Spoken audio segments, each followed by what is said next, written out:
To members of the media who have joined us here at our party headquarters in San Fernando for our first physical press conference that we have had. We did have one a couple of weeks ago, but we did that one virtually. So welcome to you all, and a Happy New Year to those who have not seen. And I also want to greet all of those who have joined us online on our Facebook Live streaming of this press conference this morning. We were scheduled to start a little while ago, but other media colleagues had commitments which they had prior to joining us, and we of course like to work with our media colleagues to facilitate their commitments as well as to ensure that our message gets out there. If I could just take a light-hearted jab at one other political party, they seem now to, as you can see, to be copycatting and follow fashion the MSJ by having Sunday morning media conferences. Of course, we pioneered as a political party Sunday morning press conferences perhaps about 8 years ago. We don't have it every Sunday morning, of course, but we use Sunday morning as the opportunity to share our views through the media with the population, but it seems as if all they could do is copycat and follow fashion. We want to deal with two main issues. One was a statement made by the Minister of Energy, Senator Franklin Khan, in the Senate a few days ago with respect to the liberalization of the domestic fuels market. And the second issue we want to deal with is the continuing retrenchment of workers throughout the country in different sectors and different industries. With me in the press conference this morning are two of our activists. I thought I would have two of members of our activist council and two young people joining us this morning. To my left is Faith Coombs. Faith, of course, was a candidate for the MSJ in the 2019 local government elections here for the City Corporation of San Fernando, one of the seats in the City Corporation of San Fernando, and she has remained active in the MSJ, in the Victoria region of our party. And to my right is Nigel Charles. Nigel is one of our very hard-working activists, also in our Victoria region. And so it's good to have them with me at this press conference this morning. Incidentally, later this afternoon, the party will be holding our first activist council meeting. Our activist council is the equivalent of a general council in some other organizations. It's the second ranked body in the party and makes decisions of the party in between party congresses. So it's a very important institution within the party, and we are having virtually, given the continuing COVID restrictions and health regulations, we are having our first activist council meeting of the party for the year 2021 later this afternoon, virtually. We've already had one executive meeting of the party for the year, virtually, and we had one meeting between Christmas and New Year. So the MSJ is very active in the politics of Trinidad and Tobago. So, the statement by Minister Franklin Khan. Now, in today's newspaper, I saw a press release issued by the ministry which said that the government has no intention at this time of increasing the price of LPG. LPG, of course, is cooking gas. However, the minister said in the Senate a few days ago, and I want to quote just part of what he said. He said, "We know what we are doing." He said that in quotation marks. "We know what we are doing." And he went on to say, "We are weaning the nation out of the dependency syndrome," end of quote. And he identified the selling price of LPG at $20 for the small cylinder, I think it's a 20-pound cylinder of gas, and plus whatever transport costs that may be associated with it. And then he went on to say that in Jamaica, that same cylinder of gas will sell for the equivalent of $100 TT, in other words, 5 times what we are paying.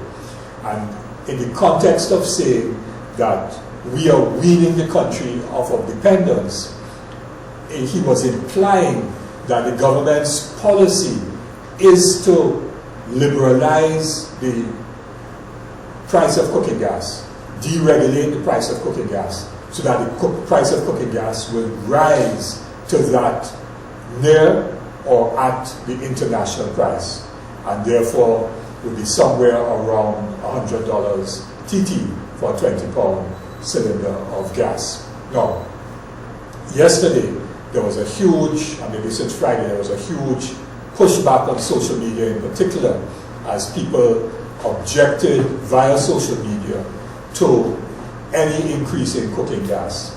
And as a result of that pushback, and we are very clear, as a result of that pushback, the government was forced to issue a statement yesterday saying they have no intention of increasing the price of cooking gas. We also have to remember that there are elections tomorrow. THA elections are tomorrow, and there's some 5 by-elections for local government seats in different corporations: Diego Martin, Arima, Fortin, the Princestown Regional Corporation, and I think there's one other.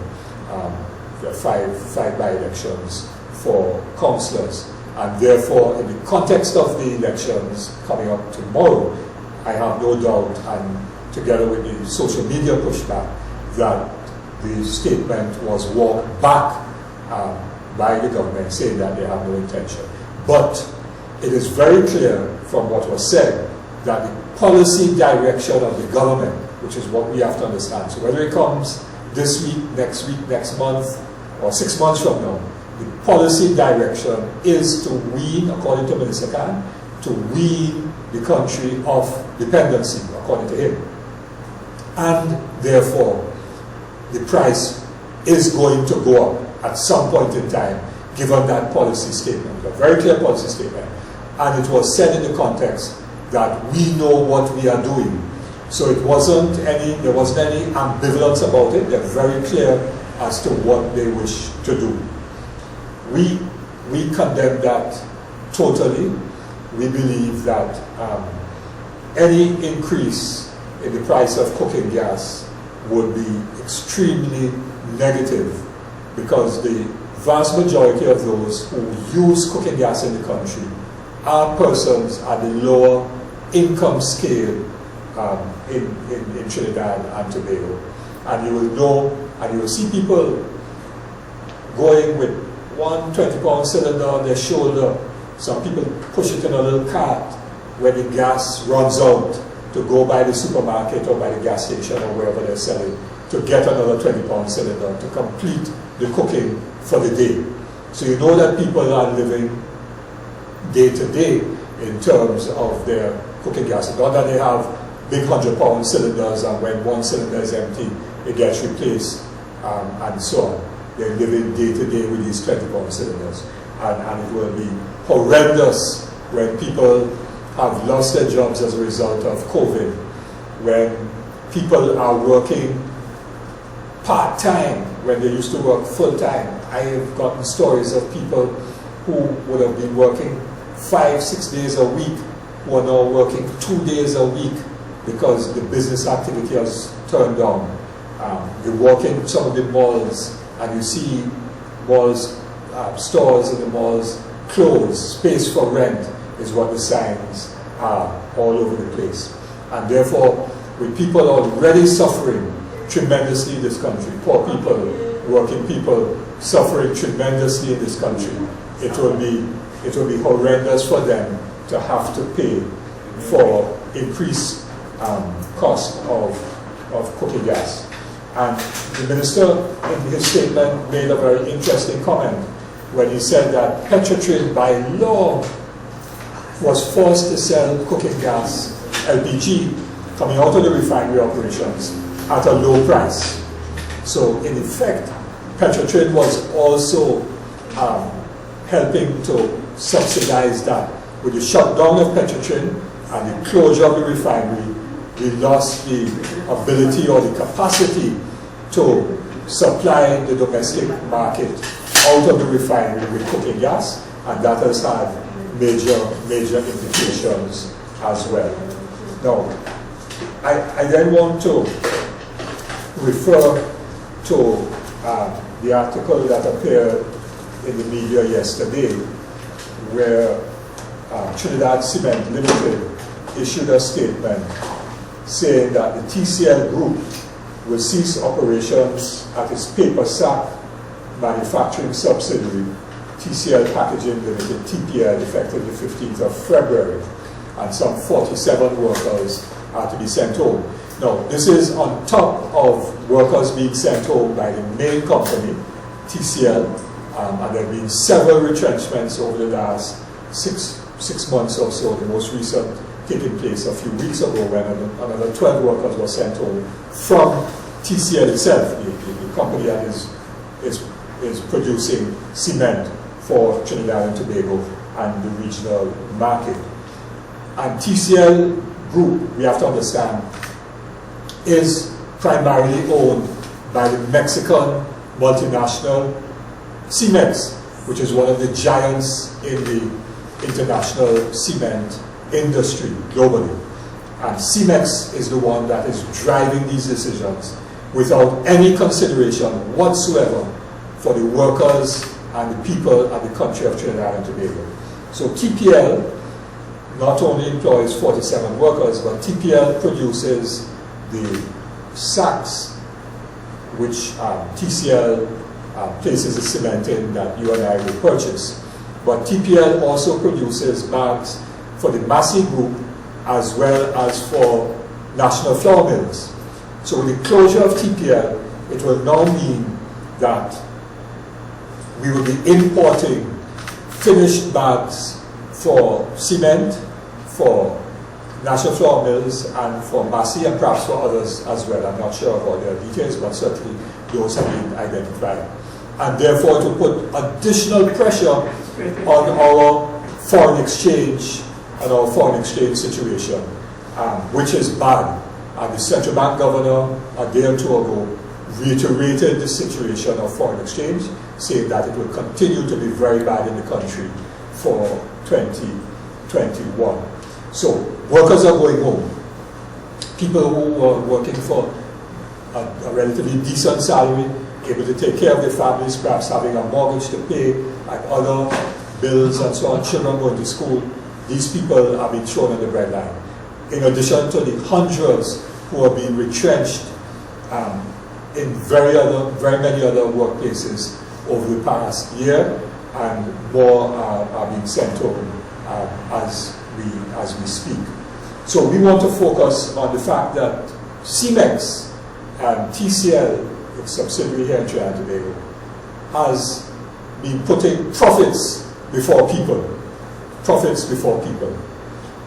In the case of Franklin Kahn, he's quite clearly, together with his government, focused on policies which we can call neoliberal policies. You remember the Prime Minister, shortly after the August 10th general elections, made a statement on a morning television program that there's nothing wrong with the rich getting richer, because if the rich get richer, then they may be able to offer opportunities for others to create jobs and other opportunities for those at the lower end of the income scale. Now, those policies of privatization, of retrenchment, of cutting back on state subsidies on essential items, and for us, cooking gas is an essential item, not a luxury. It's an essential item for hundreds of thousands of households in this country.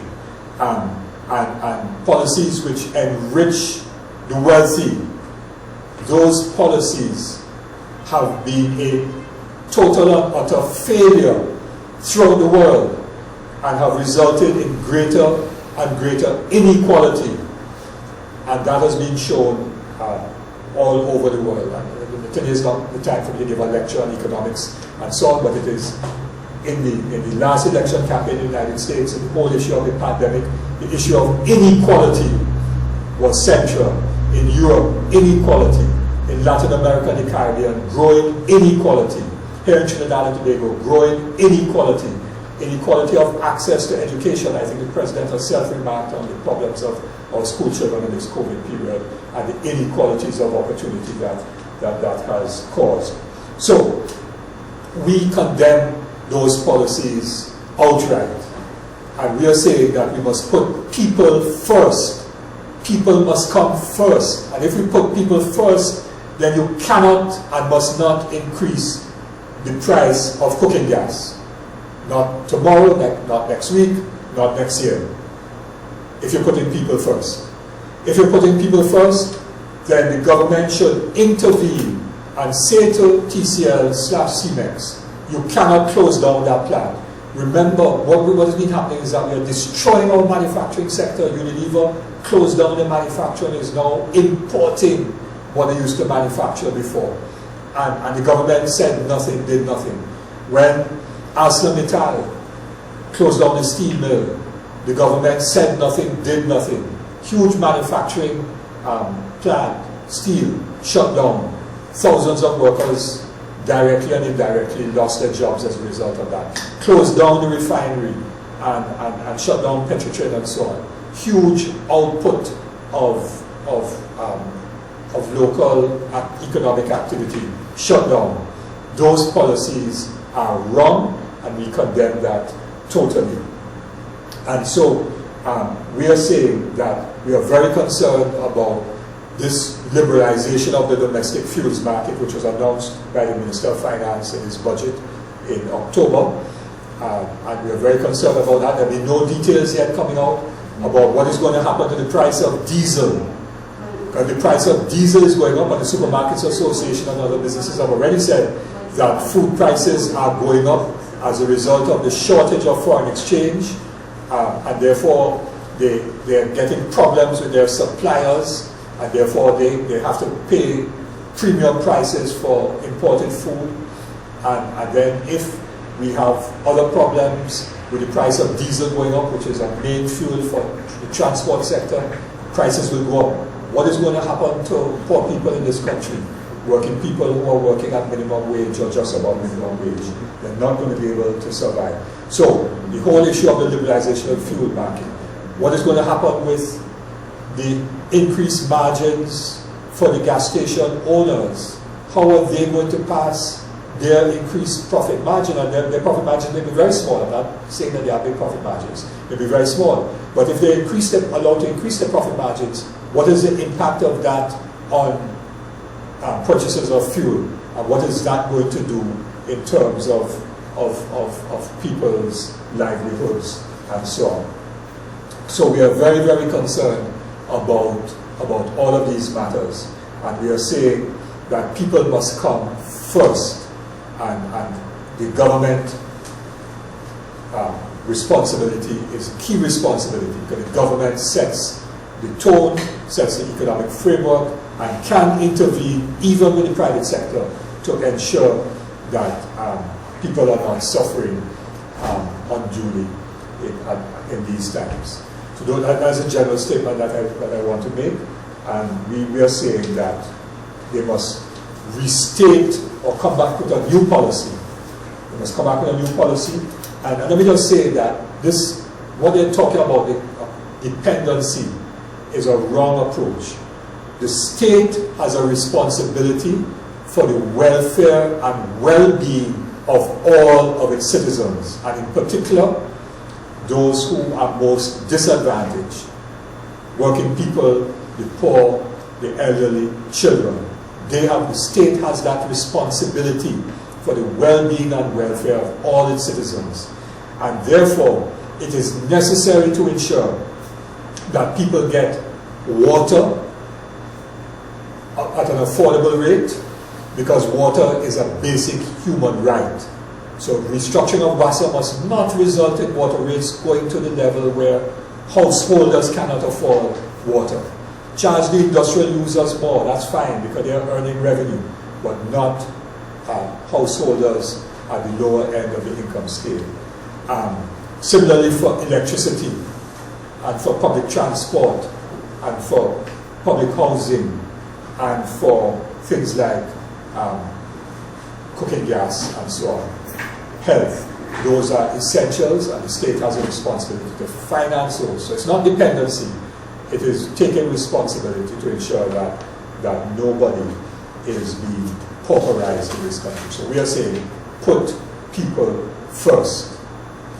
Okay, so that's my statement, and I'm open, of course, to questions, and I know that 1 or 2 persons came in a little bit after I started, but I could catch you all up if necessary. Yeah, I wanted to start off by asking you, when you mentioned about the LPG, it all fits into the whole part of the broader scheme of the liberalization of the domestic fuels market, which, if I'm not mistaken, the Minister of Finance said there should be more details coming within the early part of the year. I think they had designated sometime in the first part of the year. January. Correct. At the end of this month.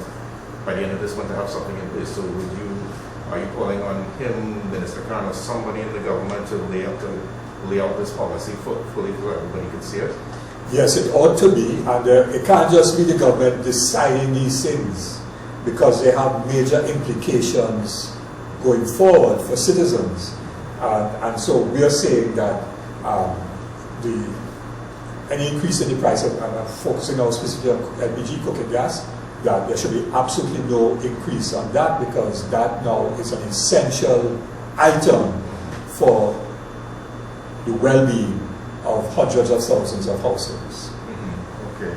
And with respect to the issues you're raising with respect to retrenchment and privatization and so on, is there something that you would want the Minister of Labour to be paying particular attention to?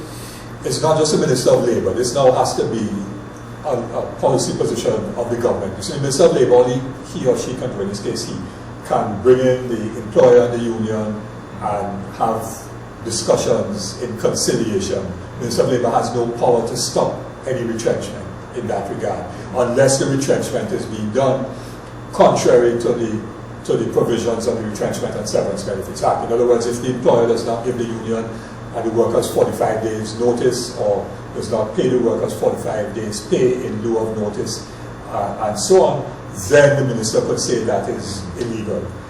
But you ultimately may have to go to the industrial court to get a court order to stop it. But the minister doesn't have any power otherwise. This now has to be a governmental policy to call in business and say this is not the time to retrench workers. Because when you retrench workers, not only are those workers and their families going to suffer, but if they have no money in their pockets, then they can't buy from the parlor. There'll be less people traveling. They can't send their children to school or to university. They cannot purchase from other businesses, and therefore other businesses now have less revenue coming in, and they will then cut back on their employees and retrench, and you get a downward spiral. Well known in economic circles, in economic thought, that once you get that downward spiral, then it's much more difficult to get out. And the approach to getting us out is stimulus, right? And the government has absolutely no plan to stimulate this economy, to get people employed, to get investment flowing, to get foreign exchange coming in the country. They have absolutely no plan, zero. All they're hoping for, you saw Minister Khan's press conference a few days ago, all he's hoping for is that in the next 3 years, 5 years, we will get more gas, and that will get the economy going again.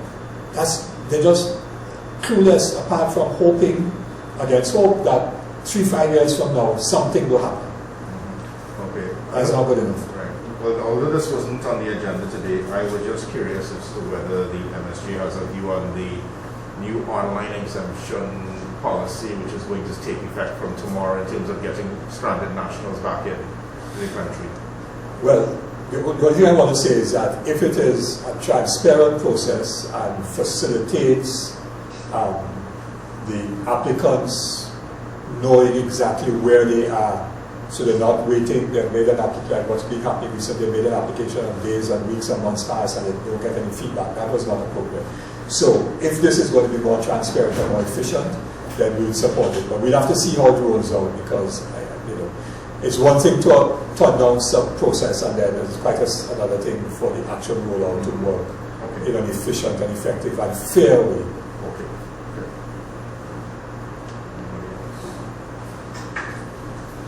But I do know, for example, that if you look at other countries, there are hundreds of thousands, maybe not hundreds of thousands, there are tens of thousands of Australians who are very upset about the fact that tennis players have gone in to play the Australian Open and they can't get into Australia. But Trinidad today was not unique in this regard. Yeah. Other questions? Cindy, no? Sasha, you okay? All right. Okay, well, thank you very much for coming.